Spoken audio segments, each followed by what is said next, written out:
الحمد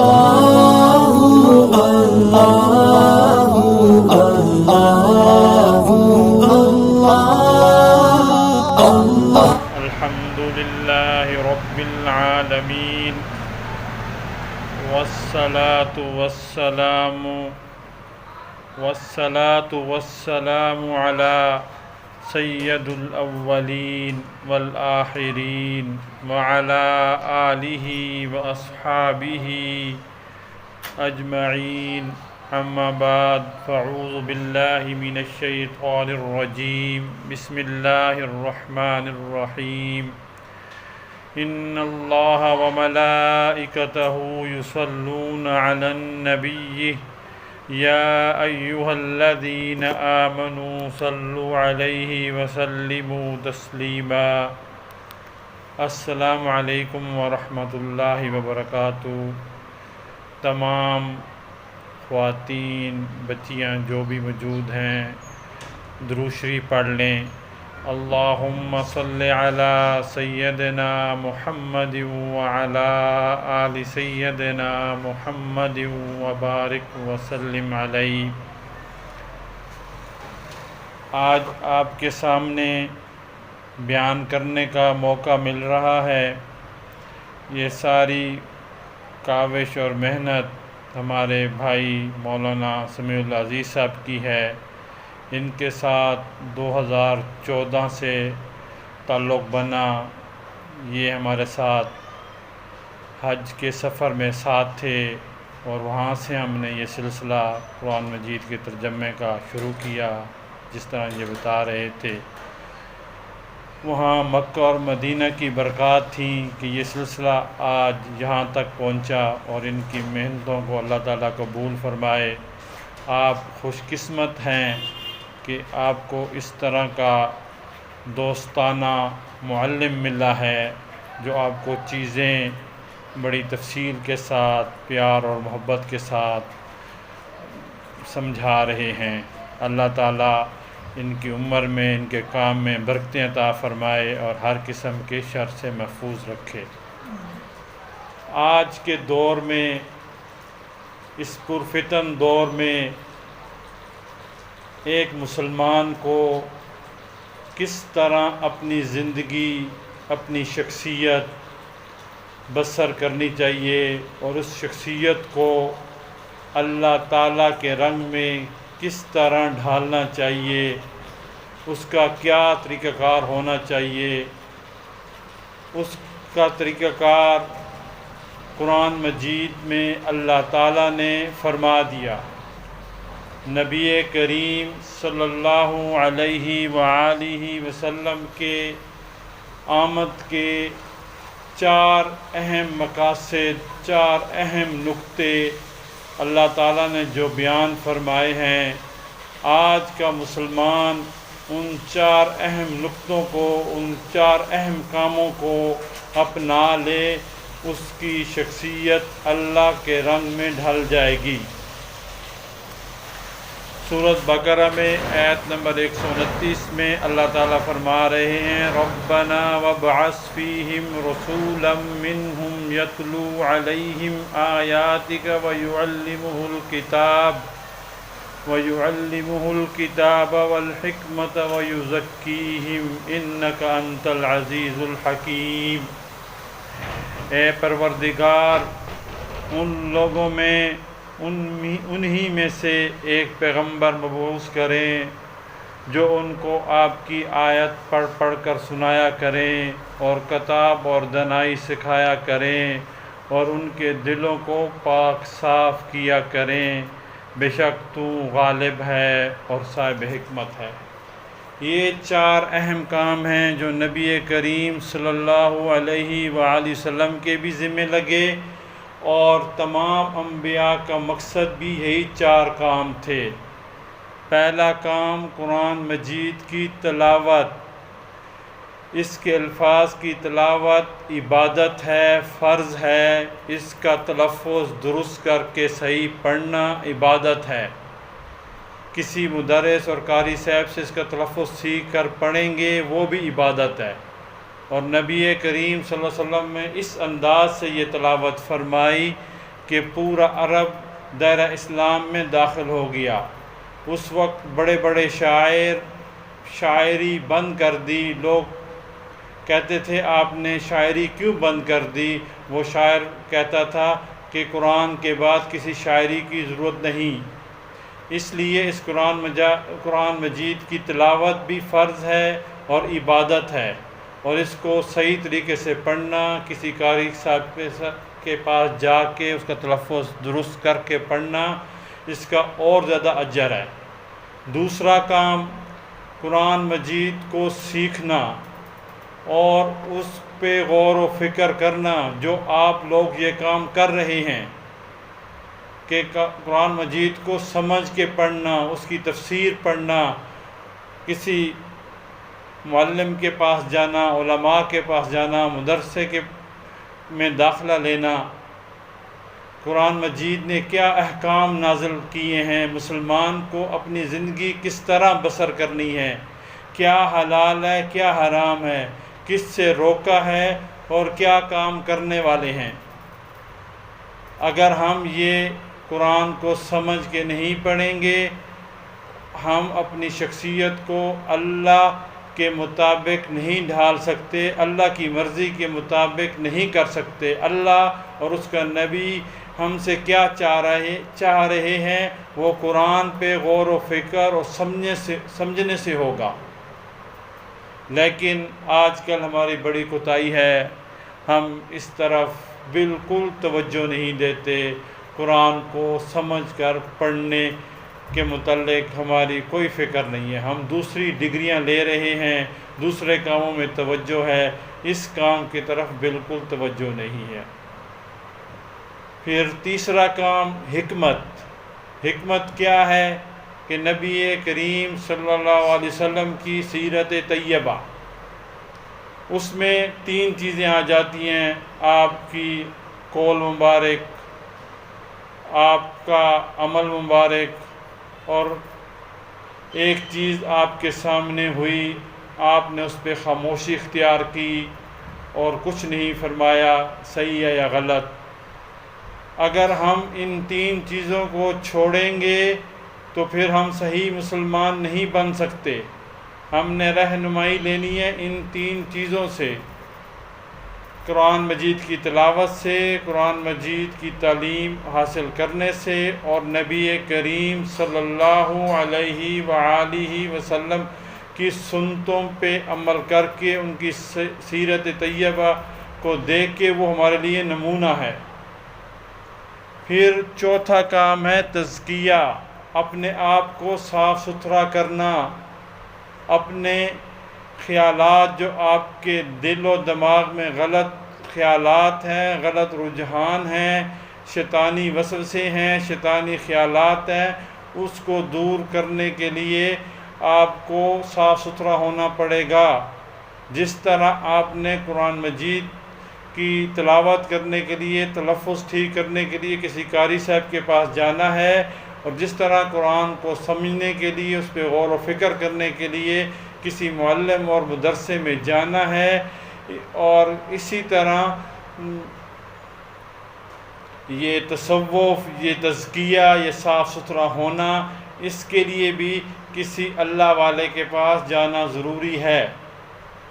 آج کل ہم یہ 3 چیزیں تو کر رہے ہیں، لیکن یہ چوتھی چیز جو تزکیہ ہے، قرآن کی زبان میں اس کو تزکیہ کہیں گے، حدیث کی زبان میں اس کو احسان کہیں گے، اور آج کل کے عرف عام میں تصوف بھی کہتے ہیں، پیری فقیری بھی کہتے ہیں۔ یہ صاف ستھرا ہونا کیوں ضروری ہے؟ کہ اللہ تعالیٰ فرما رہے ہیں کہ جو شیطان ہے نا، وہ آپ کے دل میں وسوسے ڈالتا ہے، الذین یوسوس فی صدور الناس، وہ خیالات ڈالتا ہے، شیطانی خیالات ڈالتا ہے، تو وہ آپ کے دماغ اور دل میں آتے ہیں، تو اس کو دور کرنے کے لیے آپ جب تک اللہ کا ذکر نہیں کریں گے تو وہ دور نہیں ہوں گے، قرآن مجید کی تلاوت نہیں کریں گے وہ دور نہیں ہوں گے، اور اس کے لیے کسی اللہ والے کے پاس خانقاہ میں جانا ضروری ہے۔ بہت بڑے اللہ والے ہیں حضرت حسن بصری رحمۃ اللہ علیہ، ان کے پاس ان کا شاگرد ایک دفعہ گیا، حضرت آپ نصیحت کرتے ہیں، واعظ کرتے ہیں، درس دیتے ہیں، لیکن اثر نہیں ہوتا۔ تو حضرت نے کہا کہ پھر تمہارا دل مردہ ہو گیا ہے۔ تو اس نے کہا حضرت دل مردہ کیسے ہو گیا ہے؟ انہوں نے کہا بھائی جب بندہ سویا ہوا ہو اس کو جھنجھوڑا جائے وہ جاگ جائے گا، لیکن جو مردہ ہو چکا ہو، جس پہ کوئی اثر نہیں ہو رہا ہو، آج کل ہمارا بھی یہی حال ہے، ہم تصوف سے دور ہیں، اور دوری کی وجوہات کچھ بدعات ہیں، ہم دیکھتے ہیں یہ پیر و فقیروں کے جو طریقہ کار ہے وہ غلط ہے، وہ دین اسلام کے مطابق نہیں ہے۔ طریقت شریعت کے مطابق ہوگی وہ صحیح طریقت ہوگی، وہ صحیح تصوف ہوگا۔ شریعت پہلے ہے اور طریقت بعد میں ہے، اور اس طریقت کی کوئی ویلیو نہیں ہے جو شریعت کے مطابق نہ ہو۔ ہم نے اس طریقت کو لینا ہے، اس تصوف کو لینا ہے جو شریعت کے مطابق ہو۔ اللہ تعالیٰ فرما رہے ہیں قد افلح من تزکا، وہ شخص کامیاب ہو گیا جو صاف ستھرا ہوا، جس نے رب کا ذکر کیا، نماز پڑھی، وہ کامیاب شخص ہے۔ کامیابی آپ کو صاف ستھرا ہونے میں ہے۔ تصوف یہ ہے کہ آپ کے پاس اگر طاقت ہے، آپ نے طاقت استعمال نہیں کی، یہ تصوف ہے۔ آپ بھوکے تھے، آپ نے اپنی بھوک پیاس نہیں مٹائی، کسی اور کی بھوک پیاس مٹا دی، یہ تصوف ہے۔ آپ کسی سے بدلہ لے سکتے تھے، آپ نے بدلہ نہیں لیا، یہ تصوف ہے۔ آپ صبح کی نماز کے لیے شیطان آپ کو کہہ رہا ہے کہ نہیں اٹھنا، نیند بہتر ہے، لیکن آپ اٹھ کے مسجد میں یا مصلی پہ چلے گئے، یہ تصوف ہے۔ وہ جذبہ آپ کے دل و دماغ میں پیدا کرنا، وہ اس کو تصوف کہتے ہیں۔ اور یہ جذبہ اللہ والوں کی خدمت میں جا کے ان سے ذکر اذکار لے کر آپ حاصل کر سکتے ہیں۔ قرآن مجید میں بار بار تزکیے کا لفظ آیا ہے، اور حدیث میں احسان کا لفظ آیا ہے۔ نبی کریم صلی اللہ علیہ وسلم بہت بڑی شخصیت تھے، ان کے پاس ایک بندہ ایک لمحہ کے لیے بھی آتا تھا نا، وہ صاف ستھرا ہو جاتا تھا۔ اب ایک صحابی نے ایک بندہ آیا، اس نے کلمہ پڑھا، ایمان کی حالت میں آیا، وہ صحابی ہو گیا، نہ اس نے کوئی علم پڑھا، نہ اس نے کوئی نماز پڑھی، اس کو وہ درجہ مل گیا۔ وہ درجہ ایک اچھے انسان کو دیکھنے سے، ایمان کی حالت میں دیکھنے سے وہ صحابی بن گیا۔ اسی طرح آپ کسی بزرگ کے پاس جائیں گے، اللہ والے کے پاس جائیں گے، اس کے پاس بیٹھیں گے تو اس کے اثرات ہوں گے۔ لیکن آج کل ہماری اس طرح بالکل توجہ نہیں ہے۔ ہم علم بھی حاصل کر رہے ہیں، تفسیر بھی پڑھ رہے ہیں، لیکن خانقاہ کی طرف جانا ہمارا نہیں ہو رہا، اللہ والوں کے پاس جانا نہیں ہو رہا۔ بہت بڑے بزرگ ہیں، حضرت قاسم نانوتوی رحمۃ اللہ علیہ، جس نے دارالعلوم دیوبند کی بنیاد رکھی، اس سے بڑا عالم ہمارے دیوبندی کسی کو نہیں مانتے۔ تو وہ حضرت امداد اللہ مہاجر مکی کے پاس کیوں جاتے تھے؟ وہ تو دین کا علم ہی نہیں رکھتے تھے، تصوف کا علم تھا، اللہ والے تھے، لیکن ان کے پاس اللہ سیکھنے جاتے تھے۔ حضرت اشرف علی تھانوی رحمۃ اللہ فرماتے تھے کہ بھائی مدرسے میں کوئی ایسا استاد نہ رکھو جس کا کوئی پیر نہ ہو، اس استاد کو رکھو جو کسی سے بیعت ہو۔ اور آپ ماشاءاللہ اس کام میں لگی ہوئی ہیں، اور ایک جو عورت ہے وہ ماں بھی ہے، بہن بھی ہے، بیٹی بھی ہے، تو اس کو تو بہت اچھا صاف ستھرا ہونا چاہیے، اس کی تربیت بہت اچھی ہونی چاہیے کہ اس نے آگے آنے والی نسلوں کی تربیت کرنی ہے۔ سب سے بڑی خادمہ جو اسلام کی ہے آج کی یہ عورت ہے، ماں ہے، بیٹی ہے، کیونکہ بچہ 5 سال میں 6 سال میں اپنی 70% شخصیت بنا دیتا ہے ماں کی گود میں، اور 30% جا کے وہ مدرسے میں، مسجد میں، اسکول میں اپنے ٹیچر کے پاس 30% اس کی شخصیت بنتی ہے۔ جب ماں دینی پڑھی لکھی ہوگی تو اس کی شخصیت میں دین کا رنگ نمایاں ہوگا، اس کو راستے سے کوئی نہیں بھٹکا سکتا۔ آج کل جو پرفتن دور ہے، عقیدے خراب ہو رہے ہیں، اگر اس بچے کی 5-6 سال اچھی تربیت ہو جائے گی، اس کی دینی تربیت ہو جائے گی، تو وہ اس کو ساری زندگی اس کو فائدہ مند ہوگی۔ اگر بچے کی دینی تربیت نہیں ہوگی تو وہ تو بچہ 70% تو بن چکا ہے، اور 30% میں کیا وہ ٹیچر کرے گا، کیا استاد کرے گا، کیا کوئی مولوی کرے گا۔ میری آپ لوگوں سے یہی گزارش ہے، جس طرح آپ یہ دین کا علم سیکھ رہی ہیں، آگے جا کے آپ اپنے بچوں کی بھی اسی طرح دینی تربیت کریں۔ آج کل بہت پرفتن دور ہے، ہر موڑ پہ کوئی نہ کوئی دین کو لوٹنے والا، آپ کو گمراہ کرنے والا کھڑا ہے، اور ایسے روپ میں آتے ہیں آپ سمجھ ہی نہیں سکتے کہ یار یہ کس طرح یہ بندہ داڑھی بھی ہے، پگڑی بھی ہے، 5 وقت کا نمازی بھی ہے۔ اب یہ فتنہ قادیانی ہے، اور مرزا مسرور کو دیکھو، وہ نماز بھی پڑھتا ہے، اس کا جناب سے شکل صورت دیکھیں وہ کسی شیخ الحدیث سے کم نہیں ہے، لیکن نبی کریم صلی اللہ علیہ وسلم کو آخری نبی نہیں مانتے، وہ دائرہ اسلام سے خارج ہیں۔ اس طرح کئی فتنے ہیں، اور آج کل تو سوشل میڈیا کا دور ہے، اس میں تو منٹوں سیکنڈوں میں خبر جاتی ہے۔ میں آپ کا یہ دیکھ رہا تھا قرآن کالج کا ڈپلومہ، اس میں اللہ کا تعارف لکھا ہوا ہے، ایک فہم القرآن میں اللہ کا تعارف آپ پڑھ رہی ہیں نا، جب آپ پریکٹیکلی تصوف میں آئیں گی، اس طرح کریں گے، آپ کو پتہ چلے گا اللہ کا تعارف صحیح یہ صوفیہ حضرات کراتے ہیں۔ اس سے بڑا اللہ کو ماننے والے یہ صوفی حضرات ہیں کہ جب آپ نے یہ چیزیں پڑھ لیں اور اس پر جب عمل کرنا ہے تو صحیح تعارف اللہ کا اس وقت ہوگا۔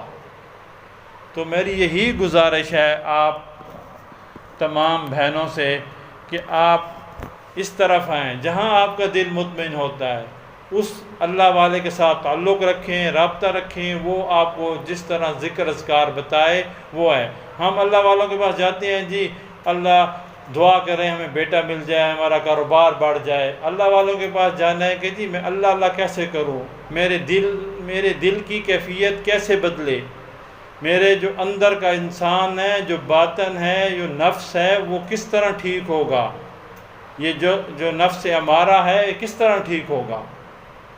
اس کو ٹھیک کرنے کے لیے اللہ تعالیٰ کہ ان نیک بندوں کے پاس جانا ضروری ہے۔ یہ جو سلاسل ہیں، نقش بندیہ، مجدیہ، قادریہ، سروردیہ، چشتیہ، انہوں نے ایسے طریقے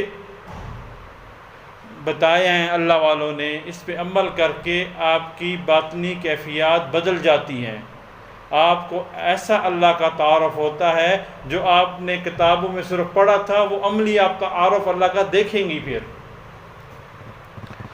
کیونکہ میں اس تصوف کے موضوع پہ اس لیے گفتگو زیادہ کر رہا ہوں کہ ہم ہیں ہی خنقائی لوگ، باقی اس کے متعلق غلط رجحانات ہیں۔ آپ دیکھتے ہیں کہ جی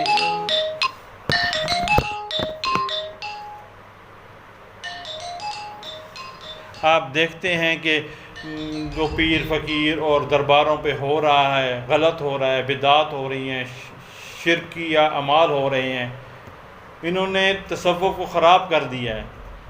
تصوف بہت اچھی چیز ہے، اور ابھی بھی لوگ موجود ہیں کہ اس کام کو کرنے والے۔ یہی خانقاہ سراجیہ دیکھ لیں، 1920 سے اب تک ان بزرگوں نے یہ اللہ سکھایا، صرف اللہ نہیں سکھایا، دین کے تمام شعبوں میں کام کیا، ختم نبوت کا شعبہ ہو، مدارس کا شعبہ ہو، باقی بھی تحریکات کا شعبہ ہو، سب میں ان لوگوں نے کام کیا، ان خنقائی لوگوں نے۔ یہ صوفی کا مطلب یہ نہیں ہے کہ بس وہ مسجد میں بیٹھ گیا، حجرے میں بیٹھ گیا، اس کو دنیا کی خبر نہیں ہے، وہ تو ربانیت ہو گئی، وہ عیسائیت ہو گئی۔ صوفی تو وہ ہے کہ جو اللہ اللہ بھی کرے اور معاشرے کی اصلاح بھی کرے اور معاشرے میں رہ کے کرے. یہ نہیں ہے کہ آپ نے صرف ذکر اذکار کرنا ہے، اس نے اپنے حقوق العباد کا بھی خیال رکھنا ہے کہ ہمسائے کے حقوق کیا ہیں، بیوی کے حقوق کیا ہیں، بہن کے حقوق کیا ہیں، معاشرے کے حقوق کیا ہیں. یہ سارے حقوقوں کا خیال رکھے گا، پھر وہ مکمل صوفی بنے گا.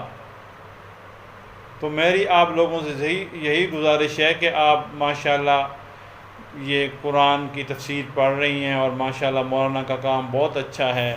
اللہ تعالیٰ ان کو اور ترقی عطا فرمائے. میرا تو ان کے ساتھ ہر وقت تعاون رہتا ہے 2014 سے اب تک. اب ہمارا ایک مرکز بن رہا ہے، اصلاحی مرکز خانقاہ سراجیہ. تو اس میں نے کہا ہے کہ آپ کا یہ شعبہ آپ نے مہینے میں 2 دن دینے ہیں. یہ جو قرآن فیملی کلب ہے اس میں بھی آپ شروع کریں. تو یہ چیزیں آج کے دور میں بہت ضروری ہیں. جب تک آپ کا اندر صاف نہیں ہوگا کچھ بھی نہیں ہوگا. بشک کتنا دین پڑھ لیں، عالم دین بن جائیں، جب آپ کا اندر صاف نہیں ہے، آپ کے اندر نیکی نہیں ہے تو پھر کچھ بھی نہیں ہے. آپ نے آپ کے اندر کو صاف کرنا ہے اور یہ نہیں سوچنا کہ یار میں تو بڑا ٹھیک ہوں دوسرے غلط ہیں. آپ نے اپنے آپ کو ٹھیک کرنا ہے، دوسرے خود ٹھیک ہو جائیں گے. آپ نے اپنے 5 فٹ کے جسم کی ذمہ داری ہے. آپ نے اللہ کی نافرمانی نہیں کرنی. آپ اللہ کا 100% ہو کے دیکھ لیں، 100% ہو کے دیکھ لیں تو پھر دیکھیں برکتیں کیسی آتی ہیں. ہم اللہ کی طرف 5% یا 10% جاتی ہیں، پھر ہم کہتے ہیں اللہ کی طرف سے انعامات بھی ہیں. وہ ممکن نہیں ہیں. میں آج کل ٹھہرا ہوں ڈاکٹر عنایت اللہ صاحب کے پاس، آپ کے خان گڑھ کے وہ ہیں. تو وہ بتا رہے تھے کہ وہاں ان کے ایک دوست ہیں، وہ بڑے کاروباری ہیں لیکن وہ کلین شیپ بھی ہیں، لیکن ان کا تعلق اللہ کے ساتھ ایسا ہے کہ بھائی وہ اتنا اپنے مزدوروں کا خیال رکھتے ہیں، اپنے علاقوں والے کو خیال رکھتے ہیں. اب یہ کرونا میں جو آیا ہے لاک ڈاؤن، اس میں وہ ریڈیو والے کھڑے تھے، ان کی مزدوری وہ دیتے رہے. ان کا کاروبار بند تھا، مزدوری دیتے رہے.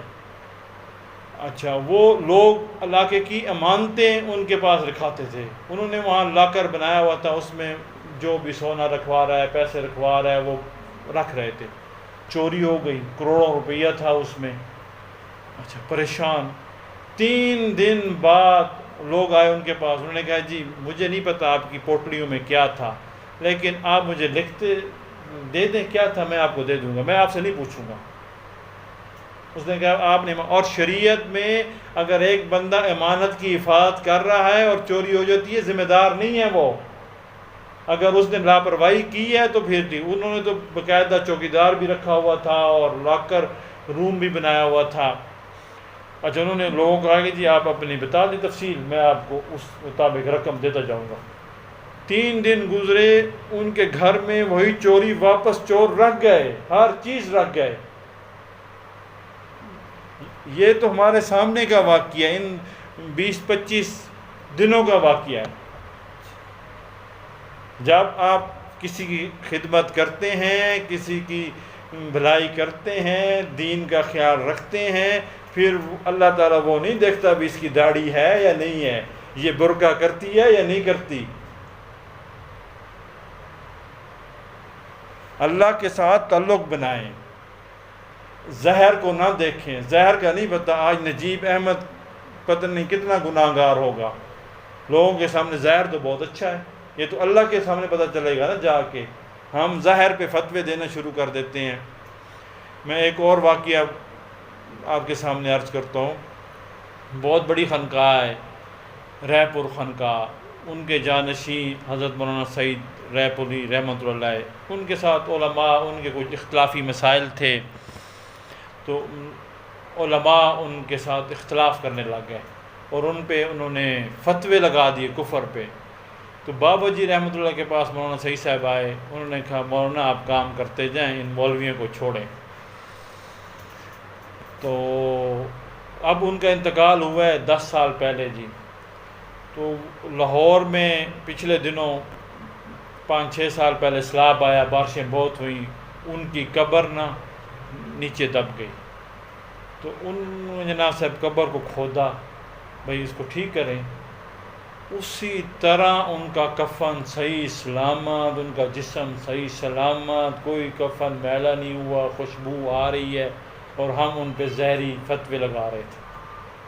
تو اس چیز سے بچیں۔ آج کل ہم بس دیکھتے دیکھتے اگلے کو کافر ہی بنا دیتے ہیں، تو اس چیز سے آپ اس معاشرے میں رہنا سیکھیں۔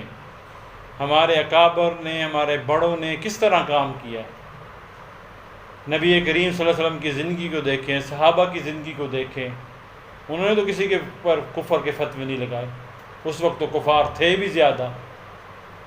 اور آج کل ہم بس یہ نہیں ہوا وہ نہیں ہوا، تو بالکل اس طرف توجہ نہ دیں۔